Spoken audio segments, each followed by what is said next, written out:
అరుణోదయపు దేవుని వాగ్దానము కీర్తన గ్రంథము 105వ కీర్తన 22వ వచనము.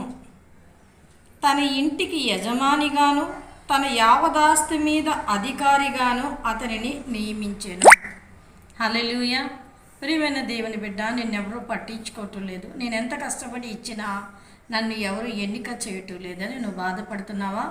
అయితే నీవి వాగ్దానాన్ని పట్టుకొని దేవుని సన్నిధిలో నువ్వు ప్రార్థన చేసిన ఎడల దేవుడు ఏమంటున్నాడంటే, నీ ఇంటికి నిన్ను యజమానిగాను పెద్దగాను నిలబెట్టి నీ యావదాస్తి మీద నీకు అధికారాన్ని కలుగు చేస్తానని ఆయన తన వాగ్దానాన్ని తెలియచేస్తూ ఉన్నారు. కనుక నువ్వు దేవుని వాక్యానుసారంగా జీవించి అరుణోదయాన్ని లేచిన వెంటనే ప్రార్థన చేసి ఈ వాక్యాన్ని పట్టుకుని వాగ్దానాన్ని పట్టుకుని నీ జీవితాన్ని ప్రారంభించు. దేవుడు నీ యావదాస్తి మీద నిన్ను అధికారిగా నియమించి నిన్ను ఆశీర్వదిస్తారు. ఆమేన్.